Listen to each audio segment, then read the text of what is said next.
स्वागत है आपका। आज की इस वीडियो में हमने आप लोगों से चर्चा करने के लिए जिस विषय को चुना है वो बायोलॉजी का एक टॉपिक है। कंकाल तंत्र जो हमारा विषय है वो बायोलॉजी है, इसके अंतर्गत ये पढ़ा जाता है। इसे अंग्रेजी में स्केलेटल सिस्टम यानी कि कंकाल तंत्र का ही अंग्रेजी नाम स्केलेटल सिस्टम है। इसके लिए कंकाल तंत्र है क्या, सबसे पहले हम जाने। कंकाल तंत्र जैसे कि ये हमारे मनुष्य के शरीर को एक निश्चित आकृति प्रदान करने वाला अस्थियों का समूह है जो कि जुड़ा हुआ है एक दूसरे से। वो हम चर्चा करेंगे किस तरीके से। सबसे पहले अस्थियां जो हैं मिलकर निर्माण करती हैं कंकाल तंत्र का।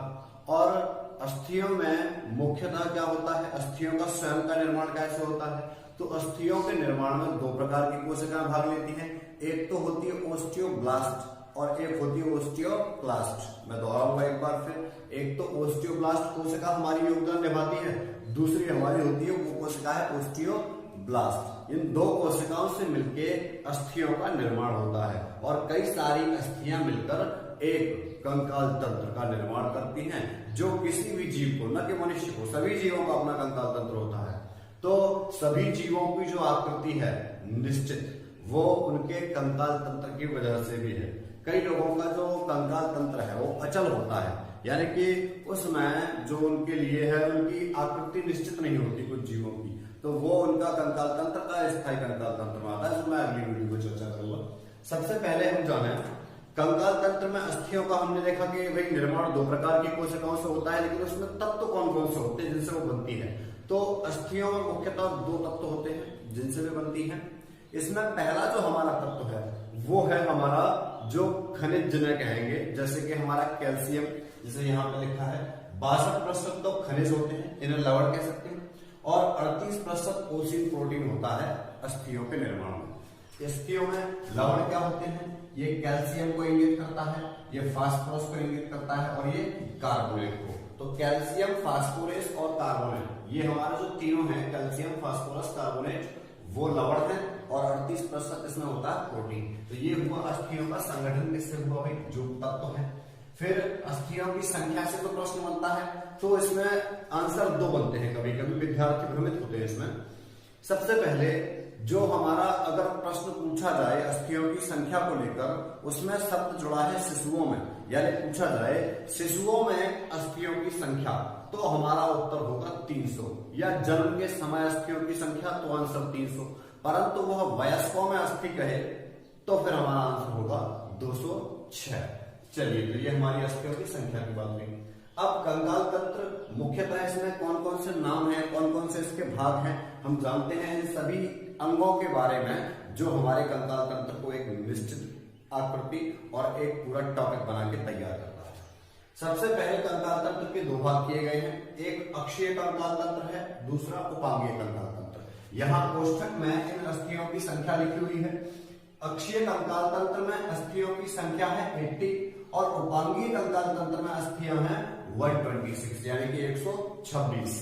तो 126 और 80 ये दोनों मिलाकर कितनी होती है, 206। तो ये वयस्कों का वर्गीकरण है, शिशुओं का नहीं। बाकी ये होता क्या है कि शिशु जब आगे बढ़ता है अपने वृद्धि क्रम में, तो उस दौरान उसकी कुछ अस्थियां जुड़कर एक निश्चित आकृति बना लेती हैं और इन अस्थियों के जुड़ने से उनकी संख्या कम होकर वयस्क होते होते 206 रह जाती है। चलिए, अब हम बात करें। अब अस्थियों में एक सबसे महत्वपूर्ण बात ये भी है, कंकाल तंत्र का उपयोग क्या है, क्या इसके लाभ हैं। तो कंकाल तंत्र से सबसे पहला तो जैसा मैंने अभी आपसे कहा, किसी भी जीव को निश्चित आकृति प्रदान करने का कार्य है उसका। सबसे पहला निश्चित आकृति कंकाल तंत्र तय करता है जीव की। दूसरी बात, कंकाल तंत्र हमारे कोमल अंगों को मजबूती प्रदान करता है या उनकी सुरक्षा करता है। तो जो हमारे शरीर के आंतरिक कोमल अंग हैं उन्हें सुरक्षा प्रदान करना भी किसका कार्य है, कंकाल तंत्र का। कंकाल तंत्र में जो अस्थियां होती हैं, तो आरबीसी जो रक्त का तत्व है, आरबीसी का निर्माण भी कहाँ होता है, अस्थियों में। तो इसीलिए भी कंकाल तंत्र की भूमिका है। चलिए, तो ये क्या हुए कंकाल तंत्र के उपयोग। कंकाल तंत्र किन किन कामों में आता है, ठीक है। आप इस वीडियो को दोहराकर दोबारा भी ये सारा सुन सकते हैं अगर जल्दी हो रहा है, या आप हमें कमेंट करके बताएं कि स्पीड कैसा रहता है। चलिए, ठीक है। अब मैं बात करूं आपसे यहाँ अक्षीय कंकाल तंत्र में कौन कौन से भाग होंगे और उपांगीय कंकाल तंत्र में कौन कौन से भाग होंगे। संगठन है वो होता है खोपड़ी, कशेरुकदंड और वक्ष। खोपड़ी हमारा ये सब जो है हेड जिसे कहते हैं वो खोपड़ी कहा जाता है। दूसरा जो है कशेरुकदंड, it's called vertebral column in the English, vertebral column. ये हमारा कशेरुकदंड है, जिसे रीढ़ की हड्डी कहा जाता है। वक्ष, वक्ष बोलते हैं चेस्ट यानी कि सीने को, छाती को, हृदय को, जो हमारा भाग है छाती वाला चेस्ट, सीने को कहा जाता है वक्ष स्थल। तो यहाँ भी इनकी संख्या अंकित की गई है। खोपड़ी में कुल अस्थियां, यहां से प्रश्न बनता है सीधा जवाब का अस्थियों की संख्या से। खोपड़ी में कुल अस्थियों की संख्या हो जाएगी 29। कशेरुकदंड से प्रश्न बने तो 26 यानी कि 26 आंसर देना है। और वक्ष स्थल में कुल अस्थियां पूछे तो आपको 25 अस्थि या हड्डी बात देखी। अब मैं बात करूं यहाँ पे इस कंकाल तंत्र का वर्गीकरण में पूरा किए देता हूं। इनमें उपस्थित अस्थियों के नाम, यहाँ से प्रश्न बनता है किस अंग में कौन सी अस्थि होती है।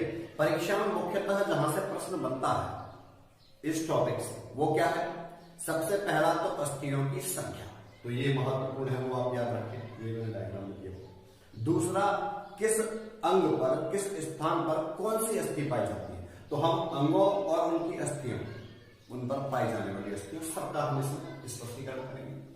खोपड़ी में 3 भाग होते हैं। एक तो कपाल जिसे कहा जाता है, ये अपना ऊपर का जो भाग है वो हमारा हो जाएगा 8 + 9, यानी कि इसमें अस्थियों की संख्या 8वीं और 9वीं, दो तरीके से आंसर होता है। फेशियल, फेशियल मतलब चेहरे वाली जो अस्थियां हैं उनकी संख्या है 14, जो खोपड़ी का ही भाग है। कर्ण में भी कितनी अस्थियां हैं, 6। जैसे इस कपाल की कुछ अस्थियों की मैं बात करूं, फ्रंटल, पैराइटल, ऑक्सीपिटल, एथमॉइड, एफिनॉइड, ये सारी अस्थियां क्या की हैं भाई, कपाल, ये इनके नाम हैं जो आगे अपन चर्चा करेंगे। फेशियल की यदि मैं बात करूं तो फेशियल में हमारा हो जाएगा बोमार हो जाएगा, मैक्सिला हो जाएगा, ठीक है ना, टर्बाइनस हो जाएगा, तो ये सारे हमारी फेशियल की अस्थियां हो जाएंगी। कर्ण की बात करूं, कर्ण में हमारी 3 अस्थियां होती हैं, एक कर्ण में 3 तो 2 में 1, 6, इनकी कुल संख्या 6 है। मैलियस, इनकस, स्टेप्स, कौन सा है, स्टेप्स, मैलियस और इनकस, ये 3 नाम आपको याद रखने हैं कर्ण की अस्थियों के लिए। मैं एक बार अभी इसको फिर वर्गीकृत करूंगा। अभी सिर्फ यहाँ आप फोकस करें संख्या पर, किस भाग में कितनी संख्या है अस्थियों की, कौन से अंग में कितनी अस्थियां हैं। कपाल में अस्थियां नाक या दोनों आंसर होंगे। फेशियल यानी कि चेहरे वाली अस्थियां हैं 14 और कर्ण यानी कि कान में होती हैं हमारी 6 अस्थियां। तो ये हमारी खोपड़ी को कुल मिला के 29 अस्थियां हुई। फिर हम आगे बढ़े, कशेरुकदंड में बात करें तो कशेरुकदंड में पहले इसके भाग हम देखें। यहाँ हमारा जो है, इससे हमारा जो गर्दन वाला भाग है ये हमारा कशेरुकदंड, ये जो खोपड़ी वाला भाग है वो कशेरुकदंड पे ही टिका हुआ है, वो कॉलम है जो सिरा है उसका। तो सबसे पहले गर्दन वाला कशेरुकदंड आ जाएगा, इसका नाम सर्वाइकल होता है, सर्वाइकल कशेरुक बोलते हैं इसको, जो अपन आगे इसका नाम है। यहाँ जो अस्थियां पाई जाती है गले में उन्हें सर्वाइकल कशेरुक बॉन्स बोलते हैं। वक्ष स्थल यानी छाती की मैं बात करूं, यहाँ वक्ष स्थल ये अपने छाती वाला जो कशेरुकदंड, रीढ़ की हड्डी का जो भाग है छाती वाला, उसमें 12 अस्थियां हैं। कट यानी कमर, कमर जो है हमारा, उसकी अगर मैं बात करूं लैमर जिसे कहा जाता है, तो इसमें कुल 5 अस्थियां होती हैं। सैक्रम और पुच्छ यानी कि त्रिक और अनुत्रिक, तो कमर से भी जो निचला भाग है रीढ़ की हड्डी का बिल्कुल पीछे लास्ट वाला सिरा जो है, उससे पहले का भाग सैक्रम और त्रिक, और जो हमारी रीढ़ की हड्डी का निचला छोर है उसे अनुत्रिक कहा जाता है। त्रिक और अनुत्रिक, इनकी संख्या 1-1 है। तो ये हमारे क्या हो गए, इनके नाम भी हो गए, इनके नाम भी मैंने आपको यहाँ बता दिया एक डायग्राम में, फिर से आपको बता रहा हूं। वक्ष की यदि मैं बात करूं, वक्ष बोलते हैं छाती यानी चेस्ट, सीने को मैंने अभी जैसा कहा। इसमें हमारी कुल मिला के 25 अस्थियां होती हैं। एक तो स्टर्नम, जो आधार है हमारी पसलियों का, बाइब्स का, पसलियां जुड़ी रहती हैं, ये फेफड़े जिसमें सुरक्षित रहते हैं वो पसलियां ही भाग होती है, जिसमें हमारा हृदय भी सुरक्षित रहता है, क्योंकि ये कोमल अंग है और इनको मजबूती प्रदान करने के लिए, है ना, जैसे हमारा सीना पे अगर कोई दबाव बनता है तो हमारे हृदय और फेफड़े मजबूत रहे तो उनकी रक्षा करती है पसलियां, पसलियां हमारी ये।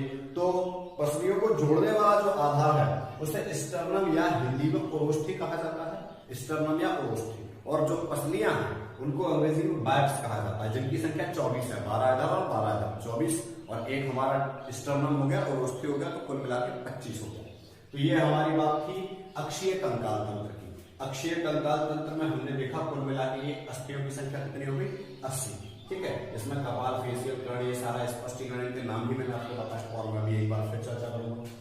अब उपांगीय कंकाल तंत्र की बात करूं, जहां 106 अस्थियां हैं, सर्वाधिक भाग है इसका।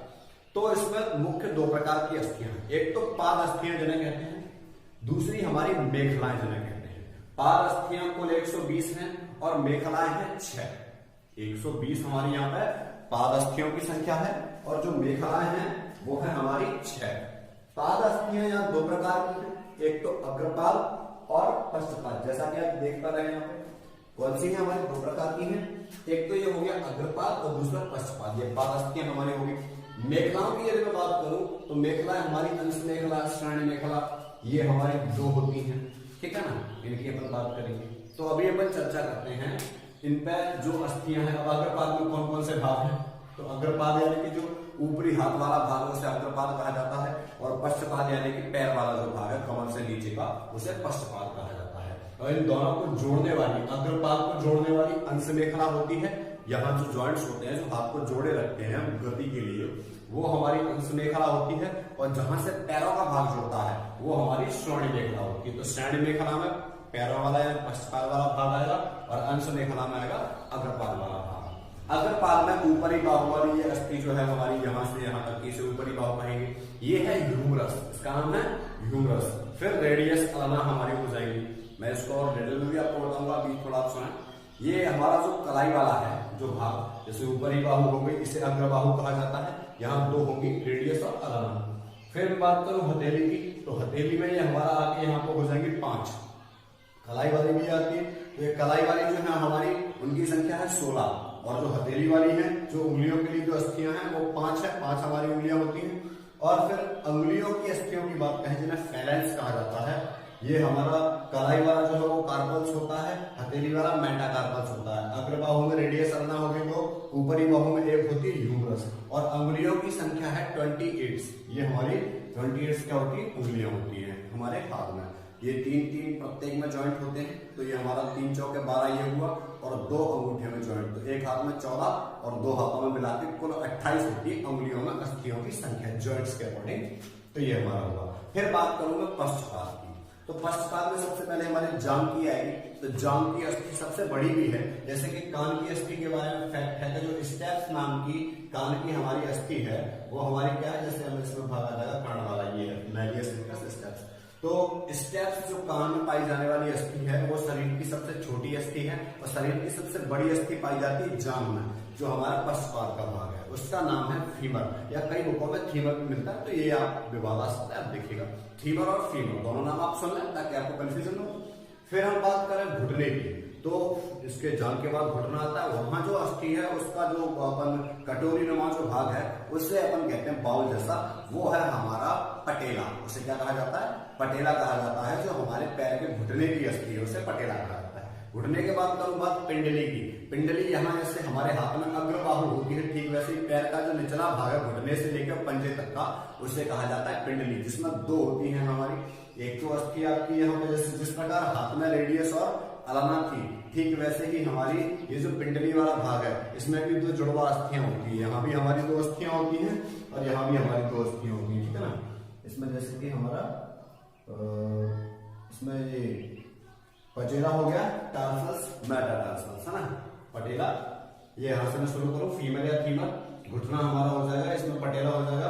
पिंडली में मैं बात करूं तो यहाँ पर आपका पिंडली में हो जाएगा टार्सल्स और मेटाटार्सल्स, है ना, टार्सल्स और मेटाटार्सल्स।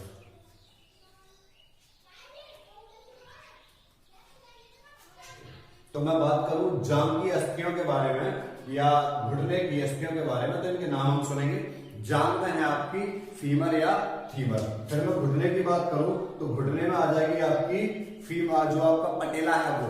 फिर मैं बात करूं आपकी पिंडली वाली अस्थियों की, तो इसमें आपकी आ जाएगी टिबिया और फिबुला। पिंडली यानी कि जो हमारे पैर के निचले वाले भाग में घुटने से नीचे पंजे तक, उसमें आ जाएंगी टिबिया और फिबुला, टिबिया फिबुला दोनों। फिर उसके बाद हमारी जैसे कलाई से हमारा शुरू हुआ कार्पल्स, वैसे ही पैर का जो जॉइंट है जहां से हमारा पैर मुड़ता है निचला भाग, उसे हम कहेंगे मेटा। जैसे ये हमारा कार्पल्स था वैसे ये टार्सल्स हो जाएगा। टार्सल्स के बाद जो पंजों वाली हमारी अस्थि है उनको बोलेंगे मेटाटार्सल्स। तो जो हमारे टार्सल्स की संख्या है, जो हमारे पैर के जॉइंट जो है निचला जिसमें पंजा जुड़ा हुआ रहता है, उस निचले जॉइंट की जो हमारी अस्थियों की संख्या है वो है 14, और जो हमारे पंजे वाली अस्थियां हैं वो 5 ही हैं, और उंगलियों वाली अस्थियां पश्चपाद जिन्हें फैलेंस ही कहा जाता है, उनकी संख्या भी 28 है। यानी कि पश्चपाद में जो उंगलियों की अंगुलियों में अस्थियों की संख्या वो भी कितनी है, 28 है। पंजे में ये हमारी पैर में 10 हो जाएंगी, ठीक है ना। जैसे कि अंगुलियों वाली फाइलेंस है, पैर वाली को जो है हम मेटाटार्सल्स कहते हैं, और जो टखने वाली है हमारा उससे पहले पिंडली है, तो ये सारे हमारे हो जाएंगे, ठीक है ना भाई। चलिए, तो ये हमारा क्या था, इन अस्थियों के लिए कंकाल तंत्र में सबसे पहला प्रश्न क्या था कि किस स्थान पर कितनी अस्थियां हैं। ये था हमारा कंकाल तंत्र में किस स्थान पर कितनी अस्थियां हैं। और दूसरा महत्वपूर्ण प्रश्न ये था कि किस स्थान की अस्थि का नाम क्या है। तो अस्थियों की संख्या और अस्थियों के नाम, ये दो महत्वपूर्ण बातें हैं जो इससे संबंधित है। ये तो मेरा पूरा कंकाल तंत्र को समझाने के लिए था। अब मैं आपको व्यक्तिगत रूप से इन अस्थियों के नाम, संख्या दोनों ही एक डायग्राम में अच्छे से याद कराएंगे। चलिए, तो अब चर्चा कर लें इन जो नोब हैं, कौन कौन सी अस्थियां थी उनके नामों की। तो ये हमारा अस्थियों की संख्या तथा नाम, इस टॉपिक का अस्थियों की संख्या, इसमें एक चीज हम और जोड़ देंगे, तथा नाम। ये हमारा सब इस टॉपिक के अंतर्गत है। तो और सबसे पहले तो मैं बात कर लूं खोपड़ियों की अस्थियों की, जिनकी कुल संख्या 29 थी हमारी। देखें जरा ये है कि नहीं हमारा। तो खोपड़ी में हमारा ये सबसे पहले कपाल की अस्थियां, फिर फेसियल यानी चेहरे, कपाल यानी ऊपर वाला सिर, फेसियल यानी चेहरे पर कौन कौन सी अस्थियां हैं, और कान यानी कान में कौन कौन सी अस्थियां और उनकी संख्या। तो फ्रंटल जो हमारा आगे वाला भाग है ये सिर का, ये वाली अस्थि पूरी कौन सी होती है, इसे फ्रंटल कहते हैं। बीच में जो होती है वो पैराइटल होती है, दोनों तरफ होती है, उसे पैराइटल कहते हैं, बीच वाले भाग को, खोपड़ी के सिर पे। और तीसरा जो भाग है लास्ट वाला, पीछे वाला जो हमारी खोपड़ी का पिछला भाग है, उसे कहते हैं पैराइटल। पहला जो है आगे वाला फ्रंटल और सबसे पीछे वाला पैराइटल, बीच में ऑक्सीपिटल होता है, जिनकी संख्या अस्थियों की 2 है, एथमॉइड, एफिनॉइड और टेम्पोरल। एथमॉइड, एफिनॉइड और टेम्पोरल भी यहाँ, एथमॉइड, एफिनॉइड और टेम्पोरल यहाँ कानों के पीछे, ये तीनों को हमारी जो है अस्थियां हैं। तो ये सारी अस्थियां हमारी हो गई, इनकी संख्या, फ्रंटल की संख्या 1 है, पैराइटल 2 है, ये दोनों तरफ होता है, ऑक्सीपिटल 1 है, पीछे लास्ट में एथमॉइड, एफिनॉइड ये भी 1 है, टेम्पोरल यहाँ जो कान के पीछे होता है वो 2 होते हैं, ठीक है। तो ये हमारी कपाल की अस्थियों की संख्या होगी। तो कुल अस्थियां कितनी हो गई भाई, ये 2, 3, 5, 2, 7 और 1, 8 हमारा ये हुआ। और एक इसमें जो एक्स्ट्रा वाला हम मिला लेते हैं, तो कुल इनकी संख्या 9 भी यहाँ से बनता है। फेसियल की मैं बात करूं, जाइगोमैटिक 2 होती है, नेजल 2 हमारे हैं, 2 अस्थियां हैं, मैक्सिला भी 2 हैं, बोमार 1 है, जो चेहरे के सामने की अस्थि होती है, ये वाला ये भाग, इसे बोमार कहा जाता है। टर्बाइनस की भी संख्या कितनी है, 2 है, पैरेंटाइन भी 2 है, मैंडिबल फिर 1 है, और लैक्रामल भी कितनी है, 2 है। तो इसमें मैंडिबल और बोमार दोनों 1-1 हैं, बाकी सारी इसमें जो जितनी भी अस्थियां हैं ये सारी 2-2 हैं। तो ये हमारी चेहरे की कुल अस्थियां होंगी, यानी कि फेस, फेसियल मतलब फेस की अस्थियां, चेहरे की। कर्ण में 3 अस्थियां मैंने आपको बताया था, मैलियस, इनकस, स्टेप्स। 3 अस्थियां, मैलियस, इनकस और स्टेप्स। यानी जो स्टेप्स सबसे पीछे और छोटा सा दिखता है यहाँ अलग से, उसे स्टेप्स कहते हैं। जो हमारे शरीर की सबसे छोटी अस्थि है, जैसा मैंने आपको पहले कहा, तो मैं यहाँ माइनस लगा देता हूँ। माइनस का मतलब हो जाएगा ये सबसे छोटी अस्थि है पूरे शरीर की। फिर मैं बात करूँ मानव शरीर की, तो अब कशेरुक दंड की अस्थियों की बात कर रहे हैं। कशेरुक दंड में कौन कौन सी अस्थियां आती हैं, तो इसमें कशेरुक दंड में इसे कशेरुक दंड, वर्टिब्रल कॉलम, या हम इसे रीढ़ की हड्डी भी कह सकते हैं, ठीक है। सर्वाइकल कशेरुका सबसे पहला जो भाग है, तो मैंने जैसा कि आपको बताया, गर्दन वाला जो हमारी रीढ़ की हड्डी है, जो पीछे आ रहा होता है, जो गर्दन का हिस्सा है, वो हमारी होती है पीछे यहाँ गर्दन वाले भाग पर सर्वाइकल कशेरुका, यानी सर्वाइकल बोन्स होती है जो कशेरुका तो उसके भाग में आती है। थायरासिक जो हमारे हृदय वाली, वक्षस्थल वाली जो पीछे वाला भाग है, जो हमारी छाती के समानांतर है, उस छाती वाले भाग में हमारी होती है थायरासिक मस्कुलस, जिनकी संख्या 12 है, ठीक है ना। जो जॉइंट पर पसलियां जुड़ी रहती है। तो सर्वाइकल कशेरुका की संख्या कितनी है, 7 है। गर्दन वाली, गर्दन में कितनी अस्थियां हो गई, 7 हो गई। फिर दूसरा वक्षस्थल में वो पूछ रहे अस्थियां, तो ये थायरासिक क्या पड़ेगी, लेकिन पसलियां पूछे तब आंसर आपको 24 लगाना है, और अगर कुल वो स्टर्नल को भी इसमें जोड़ता है तो 25 हो जाएंगे। फिर बात करूं कटी यानी कमर की, तो हमारी ये वक्षस्थल वाली हमारी जो अस्थियां हैं कशेरुक दंड में, तो कशेरुक दंड में छाती में 12 अस्थियां होती हैं। सर्वाइकल कशेरुकाओं की जो संख्या है वो 7 है। फिर उसके बाद बात करूं कटी या कमर, तो यहाँ 5 अस्थियां होती हैं, ठीक है ना। फिर उसके बाद में हमारा ये जो है सैक्रम या कायल, तो सैक्रम अस्थि और कायल कशेरुका या अस्थि जिसे हम कहते हैं, वो त्रिक और अनुत्रिक में होती है। हमारी रीढ़ की हड्डी का सिरा वाला भाग अनुत्रिक, और उस छोर से थोड़ा पहले का यानी अंत से थोड़ा आगे वाला भाग कहलाता है हमारा त्रिक। तो त्रिक में पाई जाने वाली सैक्रम और अनुत्रिक में पाई जाने वाली कायल पूछता है। अनुत्रिक को पुच्छ के नाम से भी जानते हैं। तो पुच्छ में कौन सा हमारा अस्थि होता है, कायल मांस होता है या कायल का सिर होता है, ठीक है ना। तो ये हमारा हुआ। फिर वक्षस्थल यानी हृदय में कितनी अस्थियां हैं और कौन कौन सी है, किनका नाम क्या है। हृदय में कुल अस्थियों की संख्या 25 है, जैसा आप देख पा रहे हैं। 24 पसलियां और एक ओरोस्थी है स्टर्नम को मिला के। तो ये हमारे वक्षस्थल में एक तो स्टर्नम है, पसलियां जिस आधार पर टिकी रहती है बीच में, यानी जो पसलियों को जोड़ने वाला बीच वाला अस्थि है जिसमें हमारी आहार नली और सांस नली को सुरक्षा प्रदान करता है, वो है हमारा स्टर्नम, या इसे हिंदी में ओरोस्थी कहा जाता है। बायप्स यानी पसलियों की बात करूं, 12 इधर और 12 इधर, जिनमें हमारे फेफड़े और हृदय आदि कोमल अंग सुरक्षित रहते हैं, मजबूत रहते हैं, वो है हमारी बायप्स यानी कि पसलियां, जिनकी संख्या 24 है। तो कुल मिलाकर वक्षस्थल में कितनी अस्थियां हुई, 25। अब मैं बात कर लूं यहाँ पर मेखलाओं की, तो मेखलाएं भी यहाँ पे आ जाएंगी आपकी। मैं यहाँ पे बात करूं मेखलाओं की, तो मेखलाएं हमारी दो हो जाएंगी, मैंने जैसे कि आपको पहले बताया है। एक तो हो जाएगी आपकी अंश मेखला, कौन सी हो जाएगी, अंश मेखला, और दूसरी कौन सी हो जाएगी, श्रेणी मेखला हो जाएगी, श्रेणी मेखला। तो इन दोनों में अस्थियां अलग अलग थी, ठीक है ना। मैं इसकी बात कर दूं आपसे, यहाँ पे हमने देखा था कि जो अंश मेखला है, अंश मेखला में अस्थियों की संख्या कितनी थी भाई, 4 थी, और श्रेणी मेखला में कितनी थी, 2 थी। तो अंश मेखला में 2 अस्थियां होती हैं, एक तो होती है क्लैविकल और दूसरी होती है स्कैपुला। तो अंश मेखला में दोनों अस्थियों के मैं नाम लिखूं, क्लैविकल। मैं अभी बताऊंगा अभी ये कहां पर होती है, मैं आप यहाँ पे थोड़ा देखें, इसको पढ़ पाए, इसको 2-4 कर पाए, इसलिए मैं यहाँ इसे लिख रहा हूँ, अन्यथा भूल के भी काम हो जाता है। क्लैविकल और एक होती स्कैपुला। क्लैविकल और स्कैपुला ये दोनों कहते हैं अग्रपाद यानी कि अंश मेखला, ठीक है। अंश मेखला अग्रपाद वाला भाग होता है, तो क्लैविकल और स्कैपुला। श्रेणी मेखला जो पैरों को जोड़ने वाला भाग है, जो पश्चपाद को जोड़ता है, उस श्रेणी मेखला में एक ही अस्थि, एक अस्थि दोनों तरफ होती है। तो इसमें टोटल अस्थियां हो जाएंगी 2, और इनका नाम है आस इंडिमेंट्स। आस इंडिमेंट्स इनको कहा जाता है, ठीक है ना, इंडिमेंट्स, आस इंडिमेंट्स बॉन्स, ठीक है। तो मेखलाएं जो है हमारी, अंश मेखला में कुल अस्थियां कितनी, 4, और श्रेणी मेखला में 2। तो मेखलाएं की कुल संख्या हो गई 6। ये आंसर आपका परीक्षा में सीधा बनेगा। मेखलाएं कुल कितनी, 6। अंश मेखला में 2 कौन कौन सी, क्लैविकल और स्कैपुला।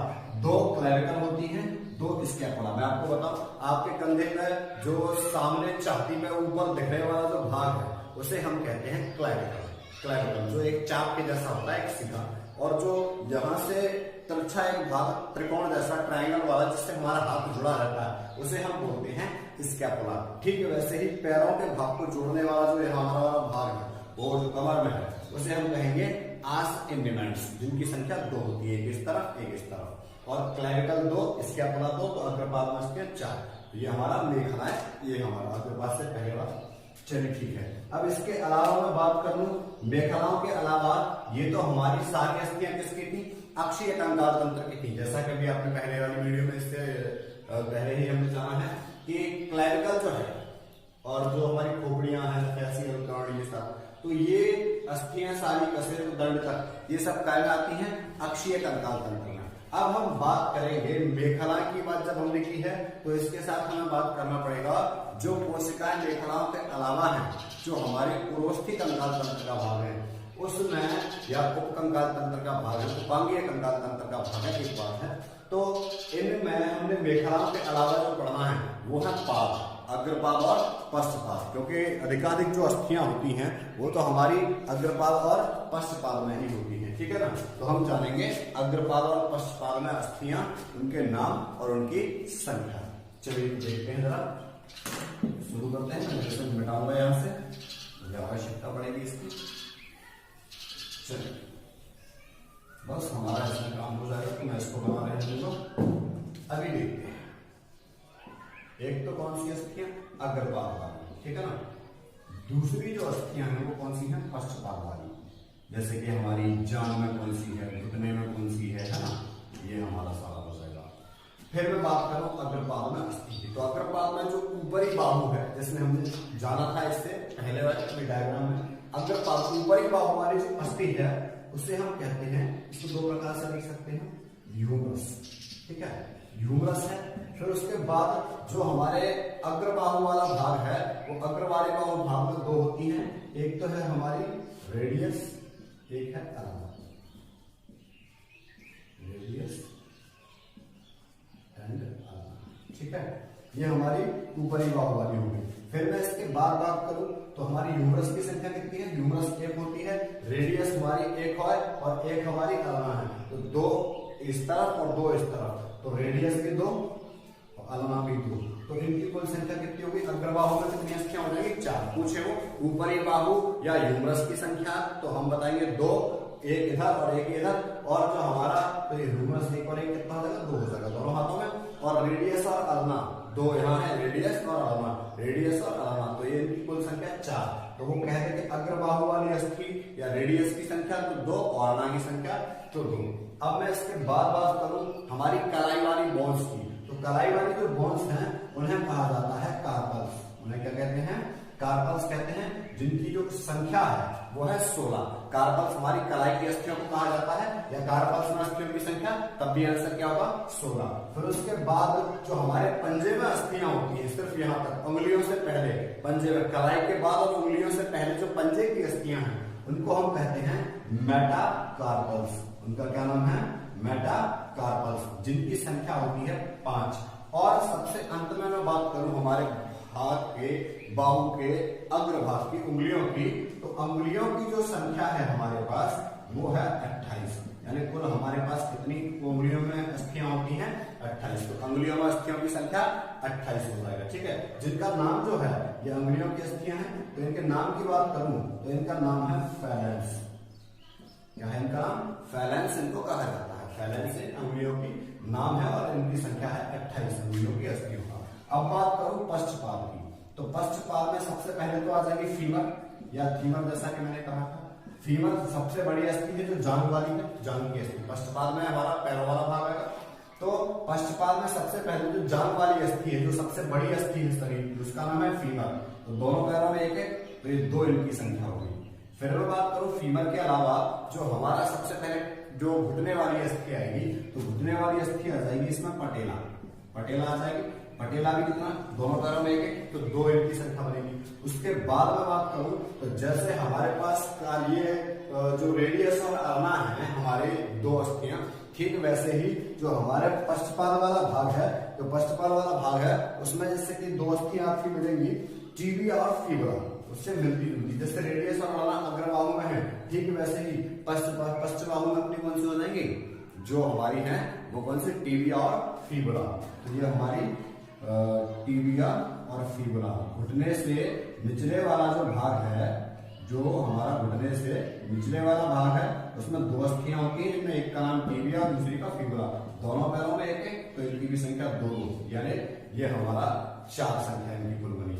अब मैं बात करूं इसके बाद जो हमारे पंजे का जॉइंट है, जो जैसे कि हमारे हाथ में कलाई होती है, ठीक वैसे नीचे पंजे को जोड़ने वाला जो जॉइंट है, जहां से हमारा पंजा घूमता है, उसका नाम है टार्सल्स। उसको क्या कहा जाता है? टार्सल्स कहा जाता है। जो हमारे पैर के पंजे की अस्थियां हैं उनका नाम क्या है? टार्सल्स, और इनकी संख्या जो है वो क्या है? 14। तो ये हमारी पंजे की पंजे की या टखने की अस्थियां बोल सकते हैं इनको। फिर मैं इसके बाद बात करूं तो हमारे पंजे में, तो पंजे में जो है हमें मेटाटार्सल्स कहा जाता है। तो पैर के पंजे की, हाथ का नहीं, हाथ का पंजा तो क्या था? कार्पल्स और मेटाकार्पल्स, और यहाँ टार्सल्स और मेटाटार्सल्स। ठीक है, मेटाटार्सल्स हमारी कहाँ की अस्थियां हैं? पैर के पंजे की अस्थियां। इनकी भी संख्या कितनी है? 5। और अब मैं बात करूं उंगलियों में अस्थियों की संख्या, तो वही जिनका नाम भी क्या है? फैलेंस है, जैसा कि हमारा अग्रबाहु में था, ठीक है, अग्रपाद में था, वैसे ही। तो फैलेंस इनका भी नाम है और इनकी भी संख्या कितनी है? 28। तो ये बात है कॉमन हो गई कि उंगलियों की अस्थियों को फैलेंस कहते हैं, चाहे वो हाथ की हो या पैर की, और उनकी संख्या भी समान है, यानी कि 28।